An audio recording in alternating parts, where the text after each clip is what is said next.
Welcome to Abide in Liberty, a podcast empowering patriots everywhere to re-enthrone faith, family, and freedom as the bedrock pillars of liberty in education, our communities, and our nation.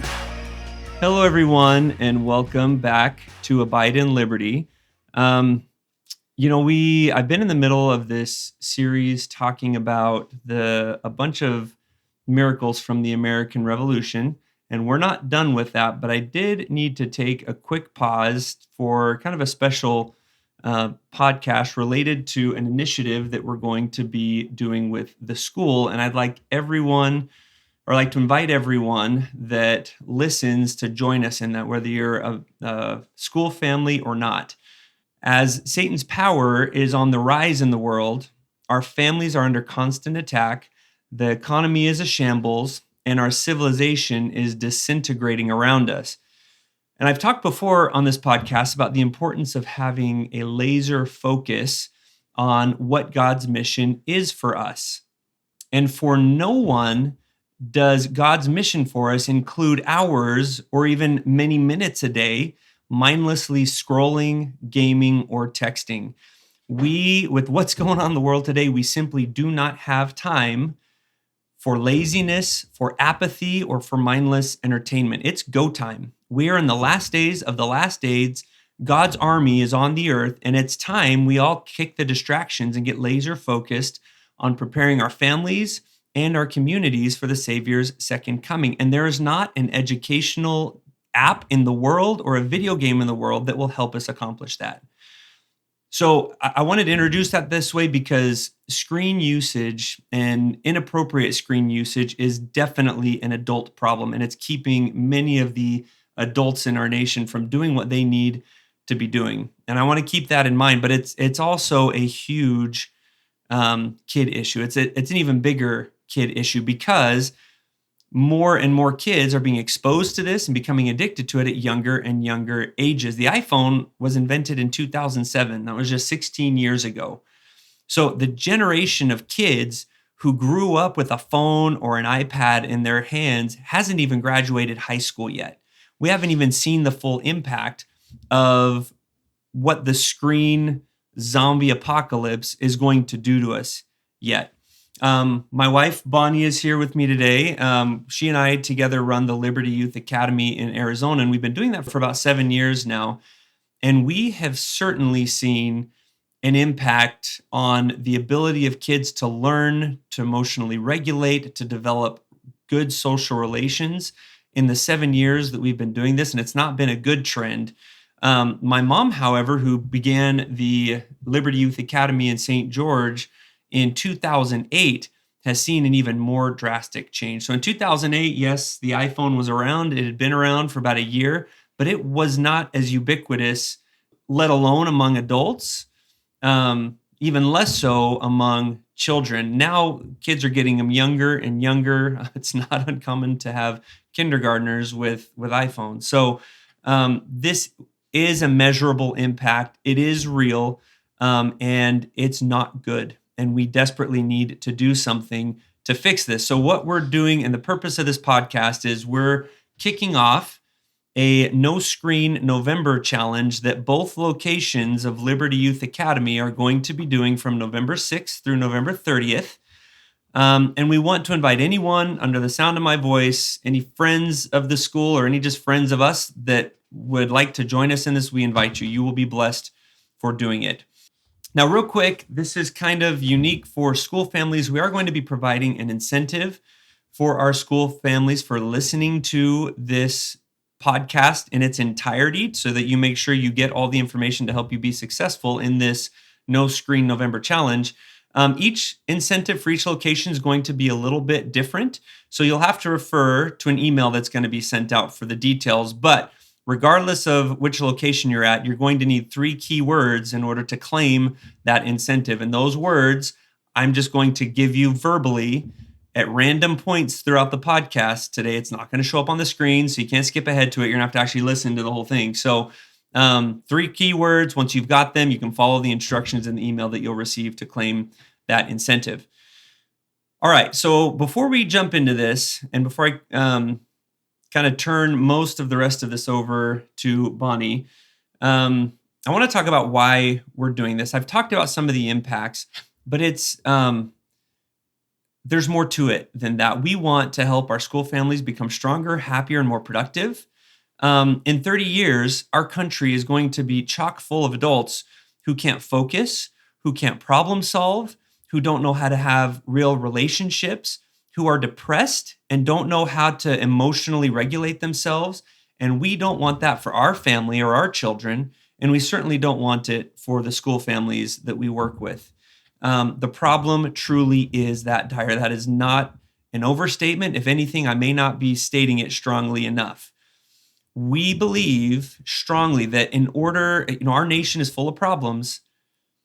And in order to fix things, we have to have God at the center of our homes, our communities, and this country if we want to have a prayer at national salvation. But we cannot do that if we're worshiping and spending the majority of our time worshiping on the pixelated glowing altars that surround us constantly.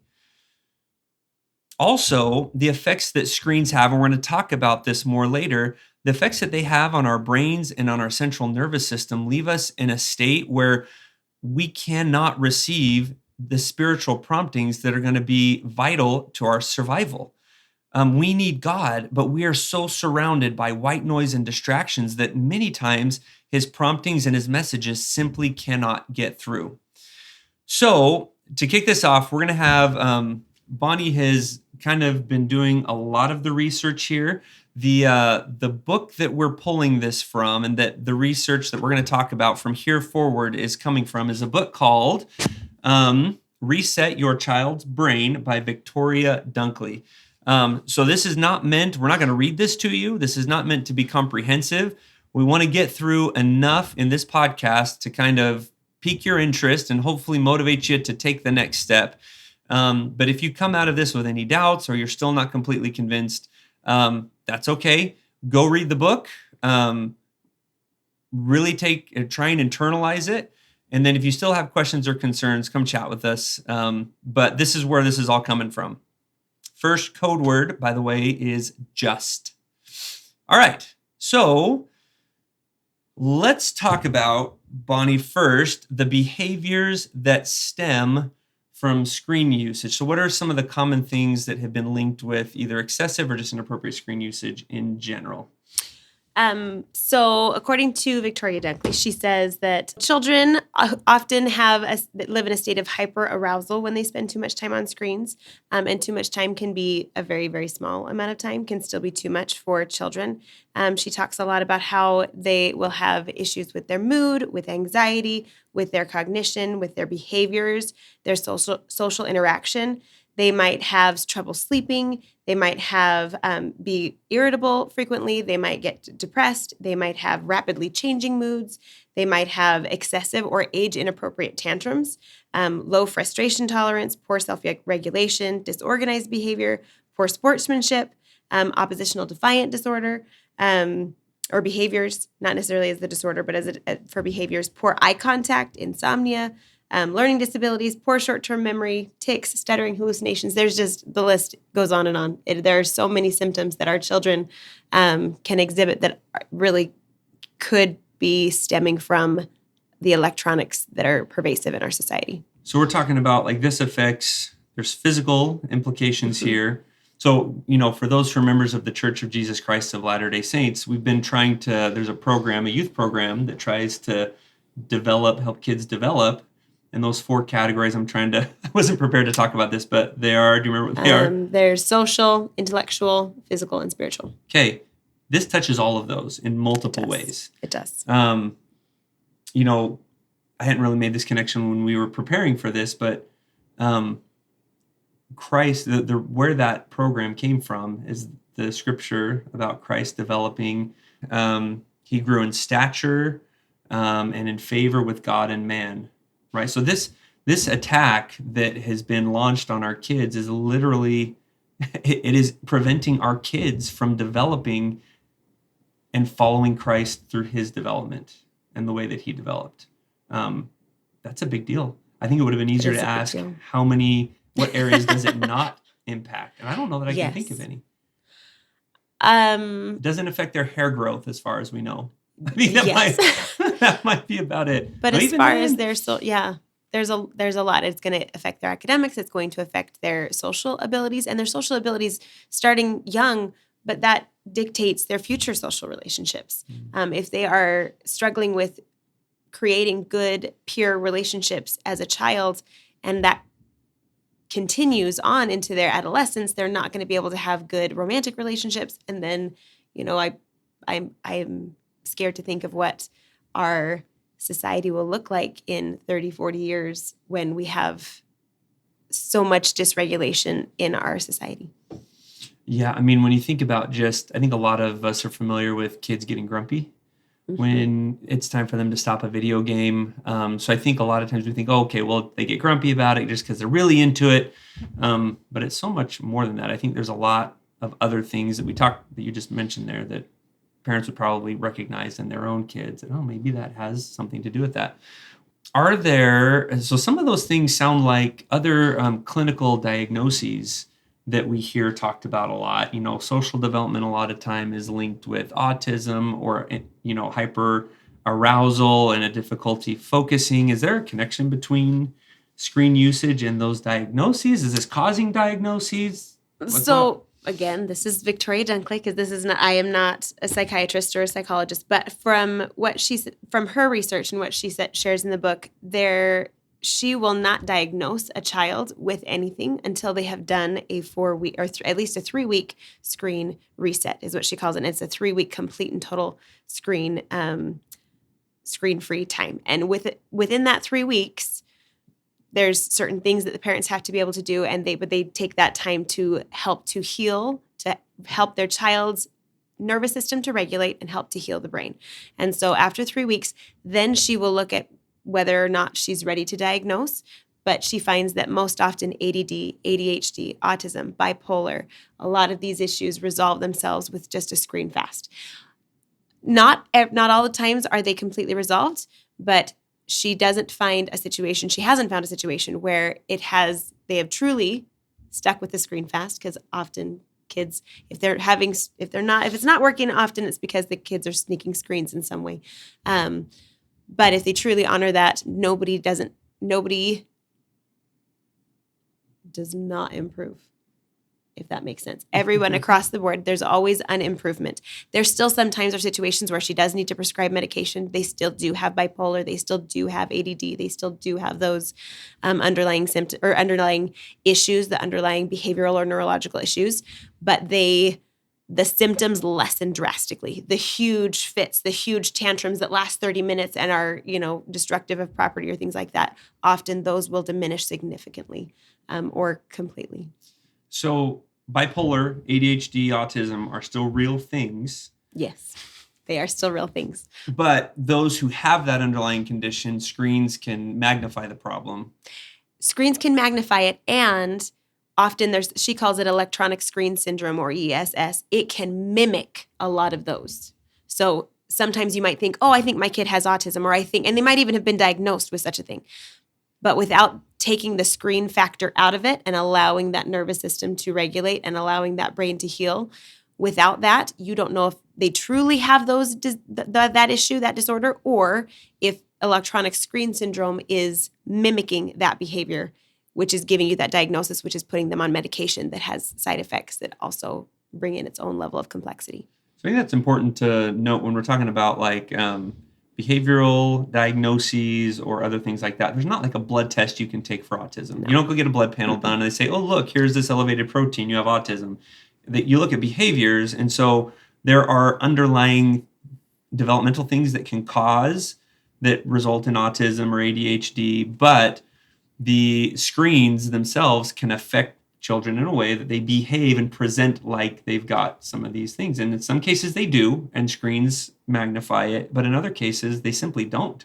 They're just responding to the negative impacts of excessive screen usage, right? This thing that didn't exist 100 years ago, that our bodies were not evolutionarily prepared to handle, we're reacting to that change in environment. It's not positive in a lot of cases. Okay. Yeah. So those are kind of the behaviors that you can see and things you can expect. what's causing those? What's happening in the body to cause kids who without screens would be neurotypical, and those who even with ADHD or autism, like what's causing that to magnify it so much and so drastically? So more commonly known is the research about the brain and how the brain will overstimulate, and that causes, them to feel hyper aroused or whatever. So those are the studies we've heard about where it like kids on screens, their brains look like kids on other hard drugs and things like yes, that. addictive substances, yes. So the brain becoming hyper aroused is definitely a part of it. Also our nervous systems. And that's the part where there's not nearly as much, it's not talked about as much, because when we look at the nervous system and just how much that affects, then all of a sudden we kind of have to do something, right? Like with the brain, other stuff that I've read in the past is, just give it 24 hours and your brain can regulate, your brain can calm back down. But when you look at the nervous system, you're talking at about a much longer time frame to refrain from the device to be able to regulate that. So the way that outside factors can access our nervous system are through our optic nerves and through our ears are the main ways that we are accessed. So when we are looking at a screen, screens are specifically designed, especially games or cartoons or anything like that. They're specifically designed to be very visually stimulating, which is overstimulating to our nervous system. That is too much it's too much color, it's too much motion, it's too much for our optic nerve to be able to process. And so we're hyperstimulating that through that optic nerve, also through sound and things like that we're intaking. If you spend a day in the normal world without all of that, you're not going to have nearly as much for your brain to process through sound. It is very interesting to me. My kids and I, we've been watching movies from when I was a kid versus movies from today. And it's been very interesting. A lot of the times my children will get bored of the movies from before. And as I'm sitting there watching these movies with them, I notice that they're slow. They're much slower paced. There's not nearly the sound effects that are in movies today. There's so many more sound effects. I'm like, oh, look, it's just the footsteps of the actual human being that's walking through that screen or whatever. So it's very interesting that these screens now, those who are designing video games in particular, they're geniuses at packing so much in there that they're so stimulating. We do get that dopamine hit from our brain, and it feels so exciting to us. But that excitement is not something that we were meant to sustain for long periods of time, especially not for hours and hours a day. That was not ever something that we're meant to have. So that is causing dysregulation and dysfunction in us. Also, a lot of these games, a lot of these things that are creating this hyperarousal in us will trigger a fight or flight instinct within us. And that causes a physiological response where our blood will leave certain areas of our brain. Our prefrontal lobe in particular is left. The blood flows to our extremities so that we can, go fight the tiger, or we can go tackle whatever it is, that thing that needs to have our attention, right? That primitive brain we really need in certain situations if we're truly in physical danger. But when we're on screens, we are mimicking that experience for ourselves over long periods of time, which is not reality. There's not always a tiger waiting to attack you. So when we have that situation, that prefrontal lobe is not getting the blood flow that it needs, potentially for hours a day, which causes a stunt in development in that prefrontal lobe, which is so incredibly important. That is where our executive function happens. That's where our emotional regulation happens. You're talking decision-making, organization, attention, impulse control, task completion. There's just so much that's happening in that prefrontal lobe. And so when we're in a state where that prefrontal lobe is stunted in its development, that is going to take some time to heal. That's not going to happen with a 24-hour fast. It's not going to happen with a week fast. It might not even happen with a 3-week fast. But it's a place to start. Okay, so I found this super interesting when I was going through and reading the book, because I always kind of assumed, you hear about violence in video games, and I don't play first-person shooters anymore, but I used to. And I used to justify it by just telling myself, I know that this isn't real. I know this is fake, and I'm not going to go shoot anybody in the real world. I would never do that. I don't even have a desire to. But what the research has shown is that the brain and how it responds to what the optical nerves take in can't distinguish between a real risk or a fake risk. So when you're playing a game and those video game designers have designed it to trigger that kind of release of adrenaline and that release of dopamine and everything else, your brain assumes it's real. And so whether you're dealing with a real fight or flight situation or a fake one, the brain can't distinguish between the two of them. So there's no amount of talking to your kid and helping them understand that this isn't the real world that's going to change that. This is hardwired in. You're not going to change it. So if you think that's the solution to this, it simply isn't. Okay, so we've got all these behaviors, the physiological response, and it's I like how it talked about, when you have these explosive tantrums around video games, and there's these big movements and lashing out, and sometimes violently to siblings or parents. That's why they've been revved up to fight the tiger. But there is no tiger. And so that energy and all of those chemicals that have gone to gear you up for that fight have to go somewhere. So in a lot of cases, these kids they're not trying to do this. They're not just trying to be mean, but we're kind of setting them up for failure. We are, and we don't realize that we're doing it. Mm-hmm. And then we're frustrated that they're so upset. We're frustrated that they're lashing out. We're frustrated that they can't just calm down. But we just put them in a state of hyperstimulation where their brain doesn't know how to calm down. Their brain is trying to protect them. Mm-hmm. And if you as a parent, and I've been there, where after spending time on your own screen or watching a movie or even something as simple as Angry Birds, right? And a kid comes in and interrupts you. You have this immediate, just leave me alone. Give me some, it's this immediate give me some space. Don't bug me right now, right? Hopefully that doesn't result in anything physically violent, but you still feel that surge of frustration and anger and whatever else it is. And it's the same thing impacting the adult brain. It's not quite as normally drastic because our brains are fully developed. And so, but even still, it's there, it's real, and it's not good. And we are a brain. Remember that a brain is developing until you're 26. So if you're in your early 20s, you're not there yet. I'm sorry. If you're over the age of 26, then yes, theoretically, that's the age that your brain is fully developed. So past that, your brain is at least fully developed, but we are still affected by screens. Our nervous systems are still affected by screens. I can tell you if I'm reading a book on my Kindle versus reading a physical book and I'm interrupted, I am much more patient when I'm reading a physical book. I am much less patient when I'm interrupted on my Kindle. And it's just an interesting thing for me to observe in myself and for me to be like, maybe screens are playing a role in me. So we are typically affected to a lesser degree than our children are, which is why we're trying to make sure that we're raising awareness for our school families in particular, because our children really, really, truly need this. But we are also, through this challenge, we are figuring out how we can make sure that we are also going to reap the benefits as much as we can from this screen reset ourselves. Adults need this just as much as kids do.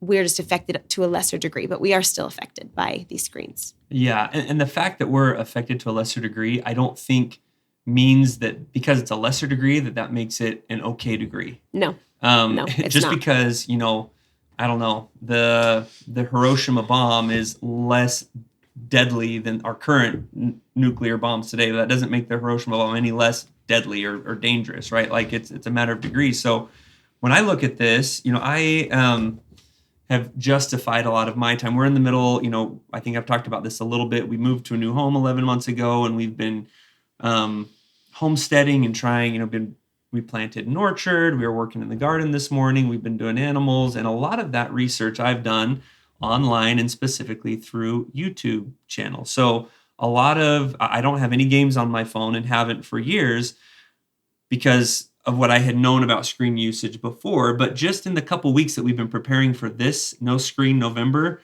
it's become a lot more obvious to me that I still have some major issues here.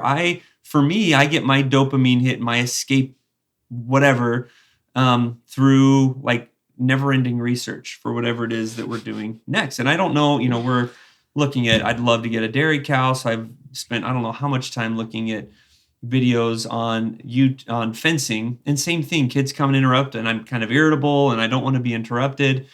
And I've spent hours researching that one thing. Whereas if I had picked up the phone, and I ended up talking to someone from church who knows a lot about this, and I knew at the time that they did, but it was more fun. I got more dopamine releasing off of the research I was doing through YouTube and through my screen than I would have gotten picking up the phone and having a 5-minute conversation. I ended up doing that in person when we were at a youth thing, and I got all the information I needed in a 5-minute conversation. Well, and even buffering, emotional buffering. I think I was talking to my sister and kind of we were going back and forth, and I was recognizing like, yeah, it's an emotional buffer for me. I'm feeling so tired. It was a long day. Good day, but it was a long day, right? So I just want to sit there and I want to zone out on my phone. I don't want to emotionally process because that is more work. That is more mental work. So then it's even something that we utilize as a buffer from feeling emotions. And that is a habit that is not a good one and that we're going to end up paying for later. Well, and I think, you hear a lot about, I just need time in the evening to unwind. Netflix is how I unwind. My phone, a little bit of time on social media is how I unwind. And that's a popular thing to say, but it simply isn't true. It's not winding you down, it's revving you up. Your nervous system, everything else, it is revving you up. And, we only have to look 50 years back to realize that this is not natural wind down time. I mean, it's not like throughout all the history of the world, people have been stressed out of their minds, depressed, anxious, all of these things. And now that the screen has been invented, we can finally emotionally regulate. In fact, the opposite is true. The more that we have been using screens to unwind and calm down and process and buffer, whatever fancy word makes you feel good about it, it's not making our society happier or any less anxious or any more well-regulated. It's doing the opposite. Now, kicking God out and not having that peace, that's a part of it too. But this certainly plays a role. We've been lying to ourselves because we like what we get out of it. We like what we get out of it in the short term. And it's just an interesting thing to think about. Do you get as excited about going to church and worshiping at church as you do about electronics? I was talking with a friend and she had a conversation with her children, and it's just interesting to think about, right? Like, do your kids get excited about going to church? We get excited about movie night, right? Like those things. So it's just interesting to see where we're putting our time and where we're putting our emphasis. And God likes work. He likes hard work. So he's not going to make it easy for us to worship him. He's not going to make it dopamine hitting and fast acting. That's just not the purpose of it. We are supposed to learn something through that process. And I think you get to that point where, it's like reading a classic, right? Like you get to the point where you can really enjoy reading classics. But for me, it takes until about number 2. The first classic I read, I'm like, oh, I don't even know what half of these words are, right? And then I get into that second one and I'm more in that mindset. So it truly is a shift in the way that we're thinking, the way that we're processing. We expect information to come to us so quickly. We expect to say, hey, Google, hey, Siri, tell me the answer to this. Our children are picking up on that. I can't tell you how many students we have. I teach 4th and 5th grade, and I can't tell you how many kids I hear. I found this on the web. For tell me the answer to this, our children are picking up on that. I can't tell you how many students. We have 84th and 5th grade. They're always listening. She said, hey, Siri. Sorry, go ahead.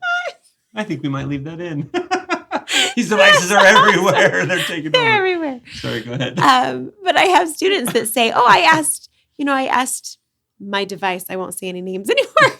I asked my device this question and they gave me the answer.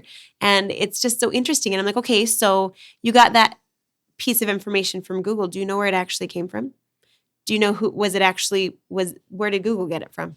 Did Google get it from a reliable source?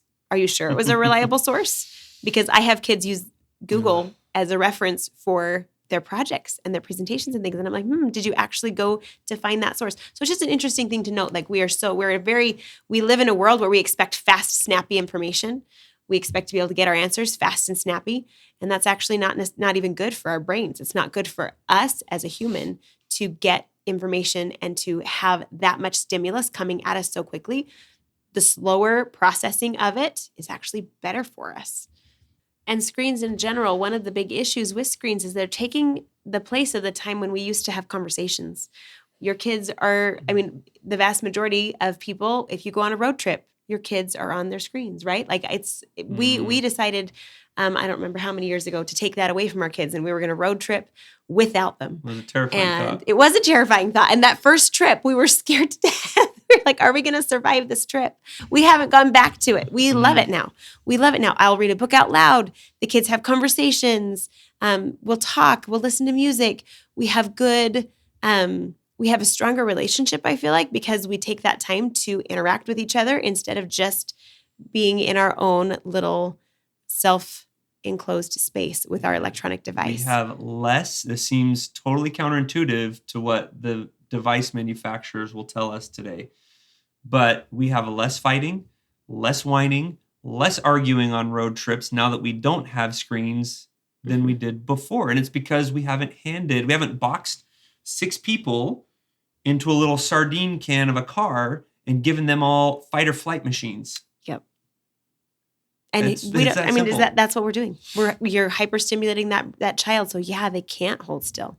They're not going to put them in that little itty bitty car. They're going to lash out and get angry when their battery dies or when someone interrupts them or whatever. I mean, it's you should if you're hearing any of this at all, and if you take the time to read the book, you will start seeing this everywhere. How it impacts you as a parent, how it is impacting your kids, how it's impacting family members. Like, you're going to see this everywhere. It is ubiquitous, and it is a real problem. All right. Second code word is try. All right. So all screen? Is this an all screen thing that does this? Is there a difference between types of screens or, different types of content? Maybe we just avoid the killing games, right? The violent games. Are those the only ones that are causing this? So no, unfortunately, no. So there's the Victoria Dunkley. She divides screen usage into 2 categories: interactive screen use and passive screen use. So if you are passively screen using, it's from a TV across the room. You're not close to it, but you're just viewing it from across the room. You're not interacting with that screen.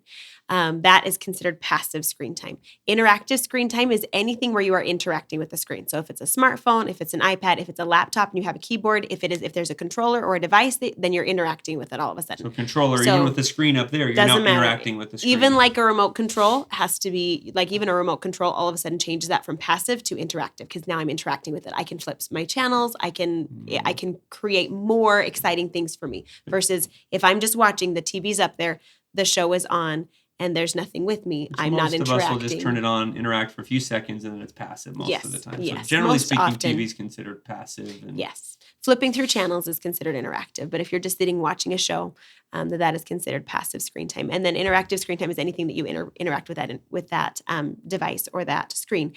Interactive screen time is much more stimulating than passive screen use.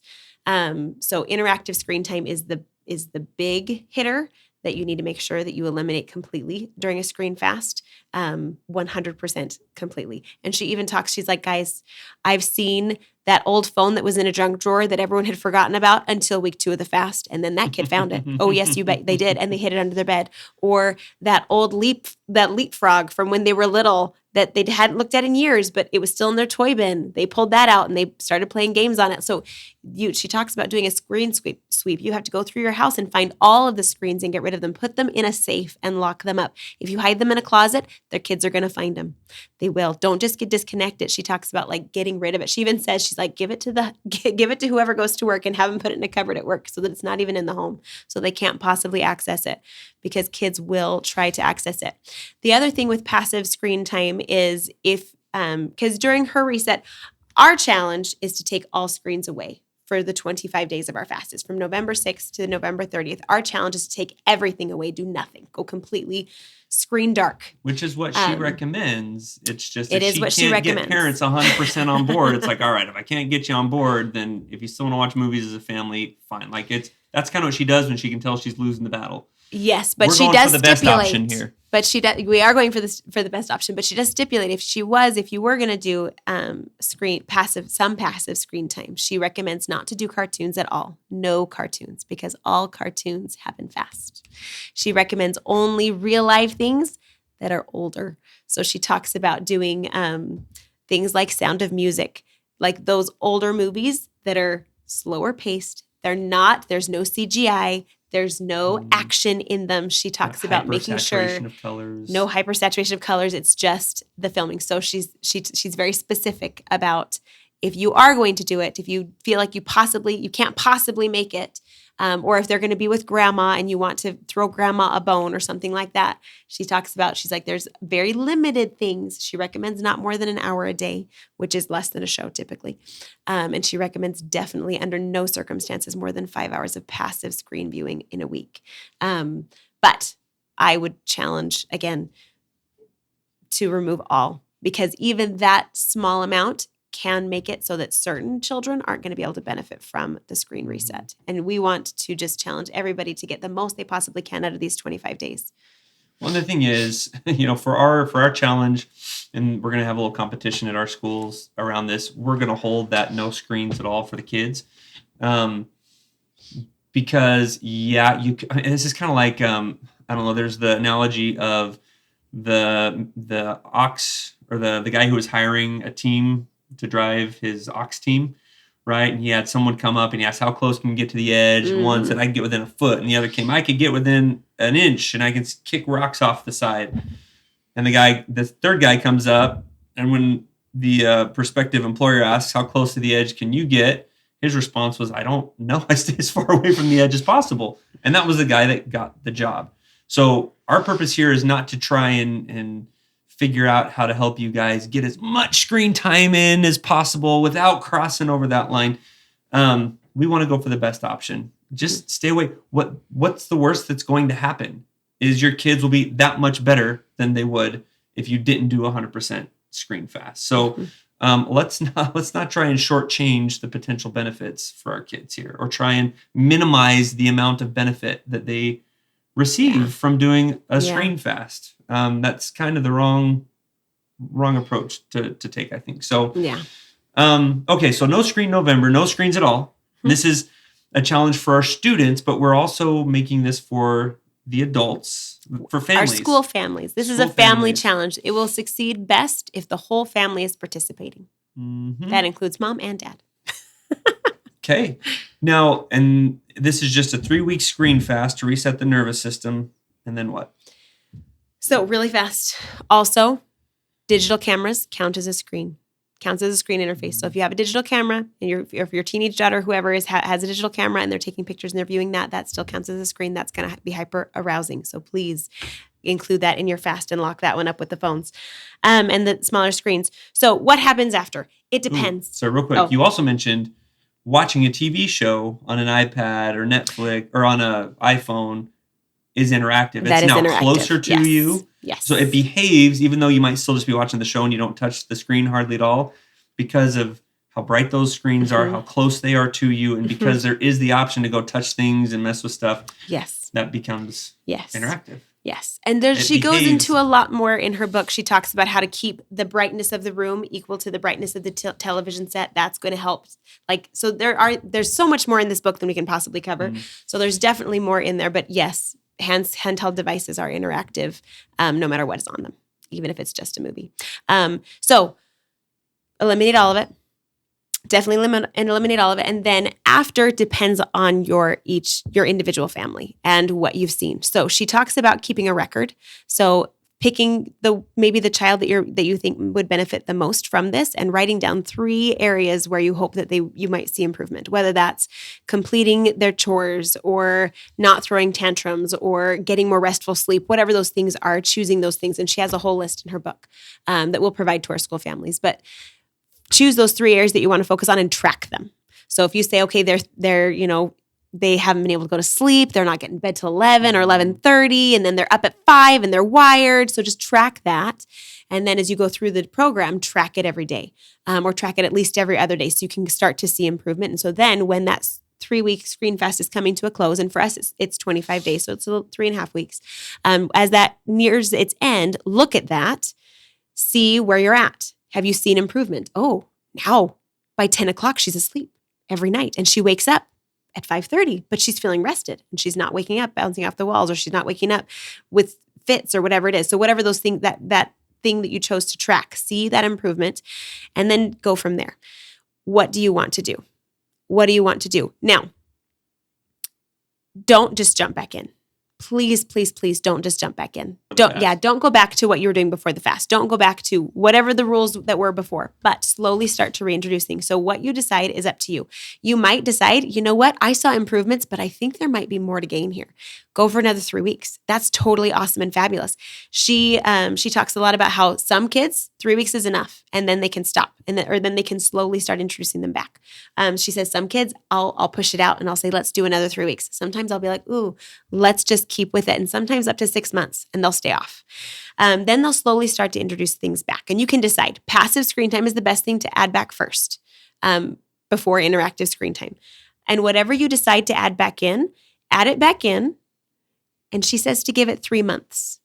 She says, add that back in, give it 3 months to see where your family's at, And where you've got everybody's that record. You tracked where they were before, where they were after the screen Yep. fast. And if you see behavior worsen, then you know nope, back up even further. So if they can handle that passive, say you're going to watch 1 hour of a family show, or maybe you're going to say, okay, we'll watch an hour and a half, because you can find a lot of movies in that hour and a half. So we're going to do a weekly family movie night on Friday night, whatever. That's our family thing. So you're going to do that every week, and you leave that for 3 months. You're like, okay, that's none of those behaviors are spiking back up again. Let's try the next thing. Maybe it's twice a week now, and we're going to try that for 3 months. And then, or maybe it's like, you know what? We want to try that video game. So let's try. We're going to try 30 minutes just on a Saturday, 30 minutes, and then it's gone and away. Just 30 minutes, and see how that affects. Every child is going to be different in where they're at. The more you can restrict the younger they are, the better. So if you cannot reintroduce those interactive screens, if your child is really 10 and under, please don't. This is for me, but please don't. She talks about just the younger the child, please do not. Please do not. I think she specifically says 5, to have like no screens, if at all possible, none, including passive. Just don't do it. Those developing brains need so much more interactive play. They need to go be creative. They need to go have these experiences. But you decide for your family what it is. So passive is the best thing to introduce first, and then you can start doing some of that interactive, but pay careful attention to your log, whatever that behavior was that you were tracking. If there's, crazy fits, if there's social relationships, they haven't been able to make eye contact. That's a huge one, guys. If you're not able to make eye contact with your kids after screen usage, that screen is hyperstimulating them. They should be able to look you in the eye at any given time. But if they can't, that means that they're in that fight or flight mode. They're there if they can't, if their pupils are really dilated. So pay attention to those little things. She talked about the eye contact being like, for the primitive brain, that's threatening. Yeah. It's threatening. Like you make eye contact, a predator makes eye contact. It's like, I'm going to eat you. That's what. I'm coming for you. Yeah. So you don't make eye contact with the gorilla, right? And that's kind of, they get into that mode where they don't want to make eye contact with this bigger person than they are, because they're feeling threatened. It's crazy how that works. And something that I want to read, it's my favorite quote from her I have a lot of favorite quotes, but I love this one. This fact bears emphasizing. Moderate use today amounts to exposing your child to levels of electronics use never before seen in history. So what somebody might tell you is moderate use, who's to say that? We don't know that. We don't know what moderate use is. We don't know what that is. They just haven't been around long enough. They have not been around long enough, but they have been around long enough for us to see the negative effects. So what others might think, I was told an hour or 2 a day.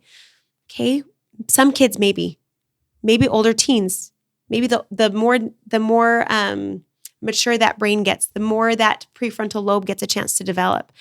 She talks a lot about how these children who will go on these fasts, she will see them take leaps academically. She will see them take leaps behaviorally. She will see them grow in ways that they didn't even realize that prefrontal lobe was just not able to get the blood flow that it needed to properly develop, so that they could be able to emotionally regulate. They could do have these social experiments and these social experiences that frankly are getting harder and harder.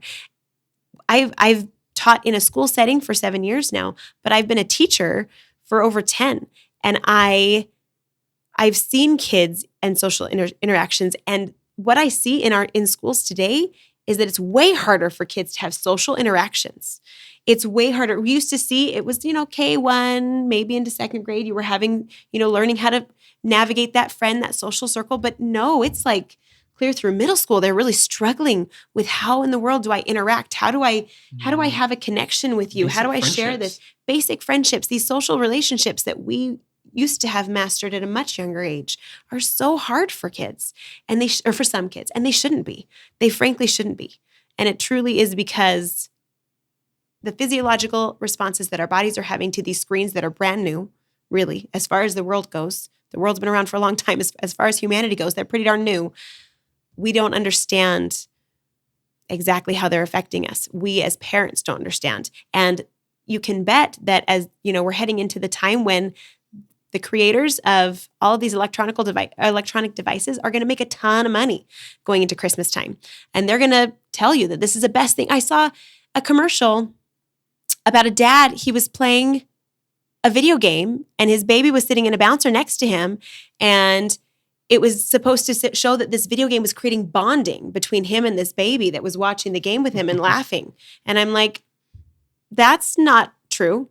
That's a blatant lie. It's a blatant lie that dad playing that video game with his kid in a bouncer watching it with him is a good a good parent right there.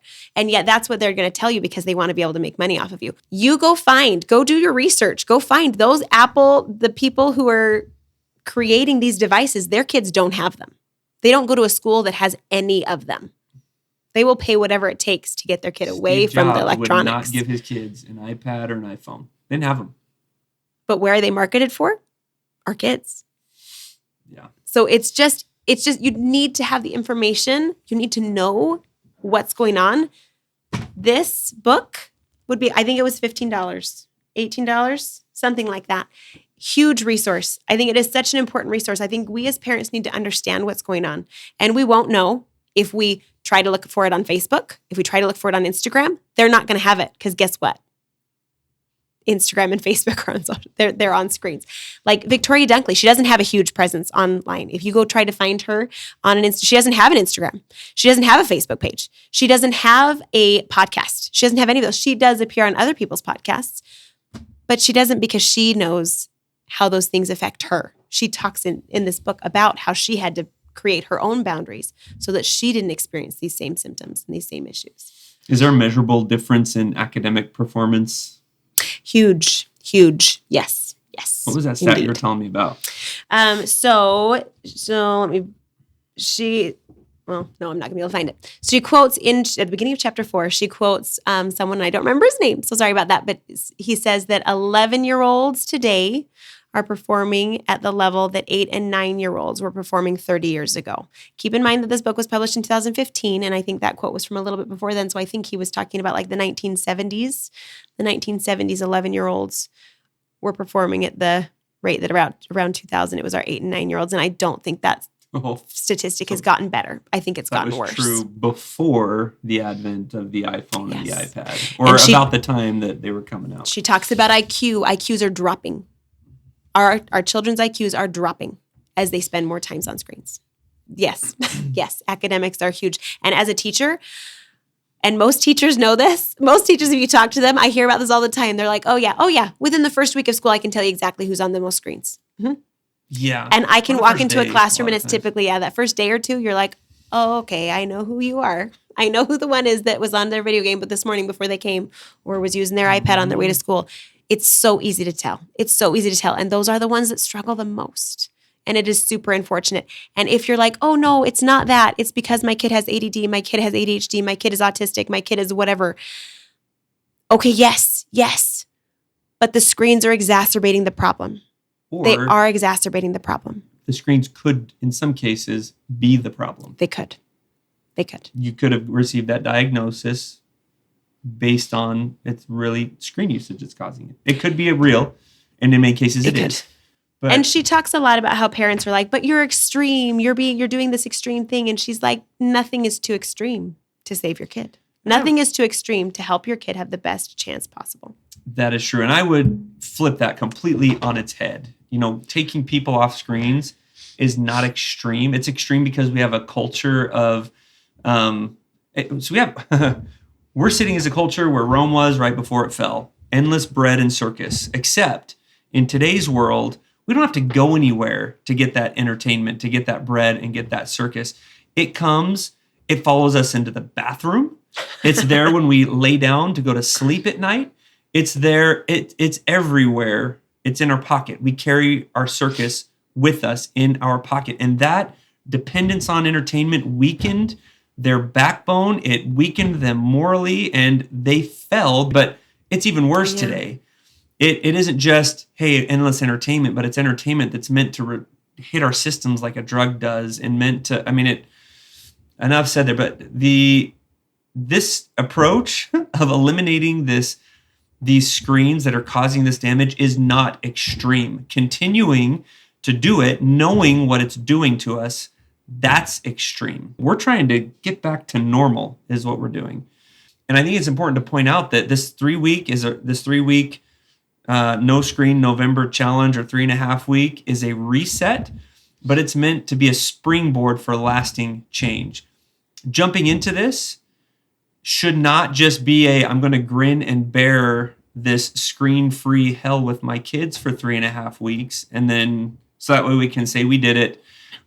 We can tell the school administrators we did it, and then we're going to go right back to the way things were. This should be a period of introspection and self-analysis to create change that will change your family culture forever and for the better. So it's not go back to it. You may end up finding that if you turn on that passive TV screen and immediately those behaviors come back, guess what? You may need to get rid of TVs forever. But what about the kids that don't respond that way? Well, guess what? They're going to have more time to read and become better adjusted, more intelligent, more socially aware. They're going to be better people as a result. There's no downside. There is no downside. They might talk to their friends, and they may not be able to talk about Paw Patrol. So what? They'll be able to talk about their interactions with a real world that's out there for them to explore. And one of the things that I think a lot of parents have concerns with, because this is something that we haven't given our kids, even our 15-year-old does not have a phone. He just doesn't. We have a home phone, but they don't have any phones, so they don't have any texting abilities. And outside of that home phone that stays tied to the home, they don't have a phone either. So they can call and talk to their friends on that. But my kids have told me, they're like, Mom, but my friends are having these text conversations and they're planning all these fun things and I'm left out. And I'm like, I am so sorry that is the case. But think about the risks. So you truly have to balance that, right? And what I love is that we are doing this as a school community, so we can be there for each other. We can create this community. We can have the fun activities. We can do the play dates. We can borrow each other's kids so we can all get breaks. We can have these situations where we have this community to fall back on. But I'm not saying it's not going to be hard. It is going to be hard. It is. It is going to be hard. But that's so good. It's going to pay dividends in good ways. There's absolutely no bad thing that can happen from it. It's free, doesn't cost anything, and you could have incredible results. Now, we are doing this over a break. For our location of Liberty Youth Academy, we get all of Thanksgiving week off, which means that's a lot of hours that they're not in school, and it's a lot of hours where they're going to be home. What were we thinking? Doing it over a break? Purposefully create new things in that time. Purposefully create. Maybe you're going to have some new traditions that are going to pop up. But the relationships that you're going to build with your children and that you're going to strengthen, not build, but that you're going to strengthen as you do this, are going to be amazing. But be purposeful. Don't just let that time go to waste. I am already thinking in my head, what are the things I'm going to do so that we can have things set up and ready to go. When we were talking about the timing of this, my first response was, that's going to come over a break. That may not go well. But then immediately within 2 seconds, it was like, no, that's the perfect time. That is the perfect time. That's the perfect time to do this, so that as a family, we get to interact with each other in the real world. And it's week 3. Our break is on week 3. So that means that you're going to have the 2 hardest weeks behind you, and you're going to have week 3 where you're seeing benefits. You're seeing that improvement, and you're going to enjoy Thanksgiving week in a way you probably haven't. Or maybe haven't. I don't know. Maybe you have. But you could enjoy it in a better way. Also, if you are not from our school, if you're not from Liberty Youth Academy, but you want to try this, communicate with your school and ask them to lower your child's screens. We are purposefully planning our home projects and our our lessons around this so that we are not going to have nearly as much screens. We are a very low tech school in general, but we are going to try to support that for our students to make sure they don't have as much need to be on their screens. But if you want to do this, there are ways that you can do this and still get support from the school. Often you just have to ask, and the schools are typically willing to help you out for a few weeks while you run an experiment and see if it's going to make a difference. So if you have a child that has out of control behaviors currently, and you're envisioning an entire week over Thanksgiving break without any of those screens, and you're thinking to yourself, I'm not going to survive this. First of all, you're thinking of your kid on screens, and that is not your real child. It simply isn't. So by that week 3, you should see a lot of very big differences. So spending a week with your child as they are today could be terrifying. But if you take this seriously and hunt them all down and hide every single screen that you can think of so they're not sneaking something somehow, then by week 3, there's a very high probability that by that time you will have a different kid. So we're not talking, and you will be different yourself. So me and my kids today would be miserable that 3 weeks, 3 weeks in during that week of break, but there's going to be 2 very different people or 6 very different people in that equation when we head into there. So don't assume that that's just what it's going to be. If you are hearing this and thinking there may be something to it and you want to try it, but you're starting to feel guilt over not having done something like this sooner, don't.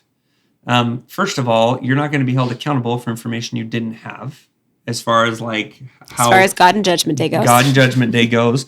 But the great thing is we also know about the atonement of Christ.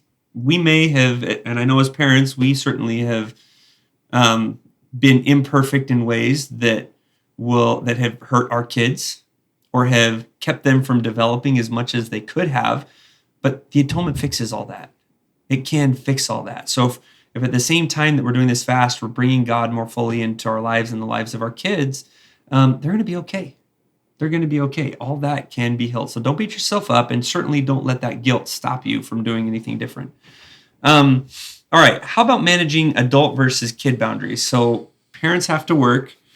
Parents have to respond to emails. And in some cases, depending on your type of business, you may have to have, be interacting via text messages or other things. So how do parents still support and do this while still having to put food on the table?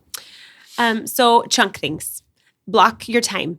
So for me personally, I'm going to set aside time to do my emails. It's going to be twice a day. I'm going to do my emails first thing in the morning, and I'm going to do them in the evening. So twice a day, I'm going to have my email time. That's it. I'm not going to check my emails throughout the day. I'm going to eliminate all notifications on my phone for emails. I'm not going to get those. I'm going to block my text messages. Through text, we think that we have access to humans 24/7. We have no business having access to humans 24/7. And you know what? As a parent, I certainly hope that my family members and my friends will recognize that I'm doing this because I love my children and I care about them. So you can tell people, say, hey, I'm already starting to tell my family. I haven't told all of you. So if you're watching this first and this is the first time that you've heard it, I'm sorry. But I'm telling my family I'm going to be screen free for a month. So I'm not going to answer your Marco Polos. There's certain things that I'm eliminating from my life, right?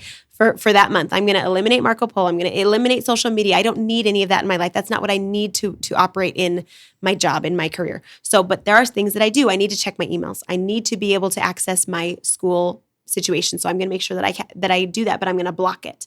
I need to respond to text messages. I do. So I'm going to block those. My phone is going to be a phone. That's all. It's going to just be like the phone where you can pick up and call people. That's what it's going to be used throughout the day. That's it. I'm actually deleting all the other apps off my phone because I know myself, and I know when I've tried to restrict myself in the past, it's really easy for me to open an app. And when they say hide it on your phone, like you delete it off your main screen, I'm smarter than that. So are you. Don't do that. For me, I'm just going to delete it all the way off my phone so that it's not even there. It's not there as a temptation. So you have to figure out what yours is. Also, I'm going to ask my children, hey, guys, when does it bug you the most? I'm going to need to answer my emails. I'm going to need to respond to my texts. When do you want access to me? And I think I already know. I think it's in the transitions. It's right when we get home, which often is right when I check my texts. I think that really bugs them. I think they would like access to me right during that time because that's a big transition time. So I'm assuming that I know, but I'm also going to have that conversation with them. When do you want me off the phone? When do you want it to be gone? And then when it's gone, I am actually physically going to remove it from my body. So it is going to be left in a certain space, and I will not have. It's going to be turned off, all the way off. So there's not even a vibrate that's going on. So you have to figure out what works for you, but have your kids be part of that situation. Say, okay, this is my job. I do need to have certain things, but then also be real with yourself. What are the things you don't need? You know what? You don't need that Kindle. Can you grab a library book or order a book? Or can you, borrow a book, instead of playing Sudoku on your phone, can you buy one from the dollar store where you're physically actually doing Sudoku? Maybe you could teach your kid how to play Sudoku while you're along the way, right? Like, so it's not like that we're saying that you can't possibly have any fun. I'm definitely not saying that. But how can you think outside of the box? How can you think outside of your screen, that box of your screen? How can you do things differently? And then see. And then for me, myself, I will be making specific decisions on what I allow back into my life. Because for me, this has been super enlightening. As I've read this book, I can't tell you how many times I'm like, oh, that's me. Oh, no, that's me too. This is just as much for me. I can recognize it in me. I know that I need this. I know that I need this. And so I am having a lot of self-reflection. I'm trying to be really brutally honest with myself. There's a lot of prayer happening where I want to make sure that I'm doing this in the best way for my kids. But there's not a one size fits all because every one of our situations is different. So figure out what that looks like for you, but try to do it with them so that you feel that sacrifice, so that you can kind of commiserate with them a little bit, and then truly try to make it uncomfortable for yourself. Right. And as I was thinking about this, I, use the computer regularly for work as well. I help run and keep track of the finances for the school, and we can't just ignore that for 3 weeks. Bills still have to be paid, stuff still has to happen. But I've noticed that when I sit down on the computer to work on QuickBooks, what is it that wants to pull my attention away? So that I don't enjoy that. I don't wake up like, yes, I get to log into QuickBooks. That doesn't give me, it might dysregulate the nervous system a little bit through the screens. It is interactive, but it's not the dopamine side of it for sure. So when I'm sitting there and my phone buzzes though with a text, immediately I'm like, oh, I have to check that. Well, I don't really, but it's a reason to get away from the real work that I'm performing. And it gives me a sense of busyness and staying on top of things, but really it's a distraction. It's keeping me from doing what I really need to be focused on right then and right there. So be self-introspective as adults, but don't, I can look at myself that way and I can analyze myself that way. Don't expect your kids, don't put that on your kids to do that. I'm an adult. I have a fully formed brain, I hope. But I have the ability to look at myself that way. Children do not. They have not developed that ability yet. So you'll need to do this for you. You're going to have to set the boundaries and hold the line for your kids because they're not going to have that kind of awareness. And that's okay. That's why they have parents. That's why we're here for them. Yeah. And then replace what you would have spent that time doing with fun things. And it doesn't have to be crazy. You make books available. That was the one other thing I wanted to address was boredom. Your kids are going to be bored. What is your role as a parent in filling that boredom? Boredom is the mother of creativity. You don't need to do anything. You don't need to do anything. Now, I will say, I know I'm going to create a lot. I'm going to create a vacuum and I want to partially fill it, but I don't want to all the way fill it. So let them be bored. Let them do that because guess what? They're going to start being creative. It's going to take them a minute, but they are going to start being creative. They'll remember. They will remember. They will remember how. But you do, especially if you know your kids have been on screens for 3-4 hours a day, don't just leave all of that. That might be hard. But give them some offerings, but don't necessarily fill it completely. But I'm going to have my craft bins. It's been funny because we moved here 11 months ago, as my husband said. I don't even know where all my craft bins are. I'm going to make sure that I locate those and I'm going to have them available to my kids. And I'm going to say, hey, free reign, craft to your heart's content. I'm going to give them, there's certain things that we're going to do outside. We have a parent who is going to start a bike club, riding bikes every weekend. I'm like, done. I'm going to make sure that I'm creating that space. I am going to probably plan more play dates. Like there's certain things that I'm going to do to create some fillers for that, but But also just remember that boredom is the mother of creativity. So let them be bored and let them fill that space. Also, most families have a ton of toys. They will figure out how to use them. Mm-hmm. They will remember how to use them. Screens are just easier and more dopamine hitting, so we prefer those. But if you take away and remove all the screens, they will remember how to use those toys because they have them. You don't have to go drop a fortune on a bunch of new toys and a bunch of new books. Please don't. Just having what you have available is going to go a long way. And the fact that your kids at first may not see those things as ways to fill their time doesn't mean that they won't if they're given enough boredom in their lives. Yes. Embrace the boredom. It's going to lead to a lot of no boredom times. It will. But you have to. And map out a calendar. We're going to provide a calendar for our school families for things that we're going to do as a school community to be able to have some of these boredom busters, some things that can fill that time for us. But if you have, I think the screen reset would be awesome to do. Again, I feel very blessed that we're going to do it in a community setting, but at least with a friend family, with someone you can loop in and be like, hey. So if you have a sibling that's there with cousins or a close family friend or something like that, see if they'll do it with you. All right, so third code word is this. And with that, we're going to wrap up here. So please take this seriously. Like she just said, you will be blessed for doing this. There's nobody that can't benefit from this. I don't have an ADHD diagnosis or any of those other things. I'm an adult, but already, as I've been trying to implement some of this before No Screen November, I'm seeing a difference and I'm being blessed for it. So everybody can be blessed for this. Take it seriously and gear yourself up now for lifelong change. Not just a grin and bear it for 3 weeks. This is lifelong change that will bless you, your family, and generations to come.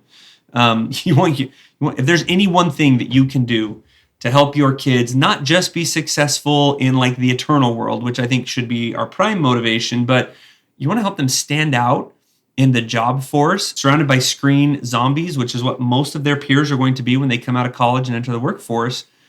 This is the number one thing that you can do to help them be successful and stand out in the workforce 10, 20, 30 years from now.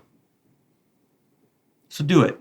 Embrace it. It's going to be fun. The real world actually is way more rewarding, way more joyful, way more fulfilling than anything that any programmer can synthesize on a screen or any producer can synthesize in a TV show.